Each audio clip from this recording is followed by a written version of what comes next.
నమస్కారం, city news కి స్వాగతం. ఈ రోజు ముఖ్యాంశాలు.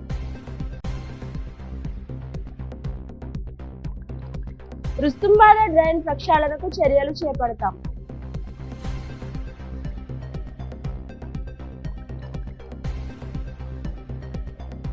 విద్యార్థులు అబ్దుల్ కలాంను ఆదర్శంగా తీసుకోవాలి.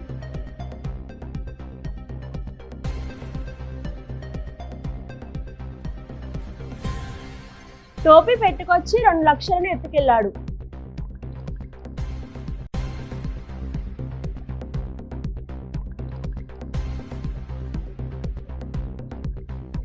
కాపు కార్పొరేషన్ డైరెక్టర్ గా బాబీ నియామకం.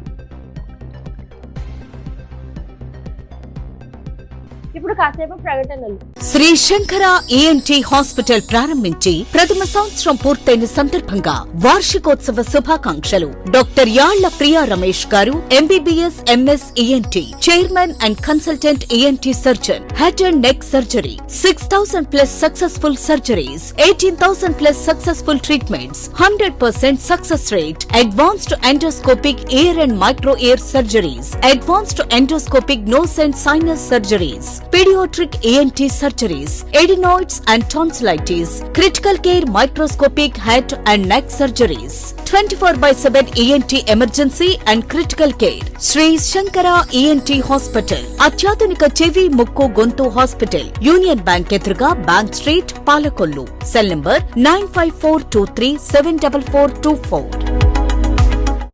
తిరిగి మళ్లీ వార్తలకు స్వాగతం. వేలాది ఎకరాల ఆయాకట్టు వ్యవసాయ భూముల మురుగును గోదావరిలోకి మళ్లించేందుకు రుస్తుంబాద డ్రైన్ ప్రక్షాళన పూర్తి స్థాయిలో చేపట్టేందుకు చర్యలు తీసుకుంటామని దెదేపా నియోజకవర్గ ఇన్ఛార్జ్ పొత్తూరి రామరాజు రైతులకు హామీ ఇచ్చారు. ఉత్తమ దేశ పౌరులుగా రాణించేందుకు విద్యార్థులు మౌనాల అబ్దుల్ కలాం ఆజాద్ ఆదర్శంగా తీసుకోవాలని తహసీల్దార్ సత్యనారాయణ అన్నారు. జాతీయ విద్యా దినోత్సవం సందర్భంగా ఆయన మాట్లాడారు. బైక్ కవర్లో 2 లక్షల నగదును దుండగుడు ఎత్తుకెళ్లిన ఘటన నర్సాపురంలో నేడు జరిగింది. కూలీలకు ఇవ్వడానికి బ్యాంక్ లో డబ్బులను డ్రా చేశాడు శ్రీనివాస్.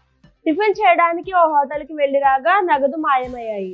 అనంతరం బాధితుడు సీసీ ఫుటేజ్ పరిశీలించగా టోపీ పెట్టుకొచ్చిన వ్యక్తి డబ్బులను ఎత్తుకెళ్లినట్టు రికార్డ్ అయింది. నర్సాపురం టౌన్ చినమామిడిపల్లికి చెందిన పాలూరి నరసింహారావుని ప్రభుత్వం రాష్ట్ర కాపు కార్పొరేషన్ డైరెక్టర్ గా నియమిస్తూ నేడు ఉత్తర్వులు జారీ చేసింది. ప్రస్తుతం బాబ్జీ నర్సాపురం 31వ వార్డు కౌన్సిలర్ గా పనిచేస్తున్నారు. ఈ వార్తలు ఇంతటితో సమాప్తం. తిరిగి మరో కొన్ని వార్తలతో కలుసుకుందాం. నమస్కారం.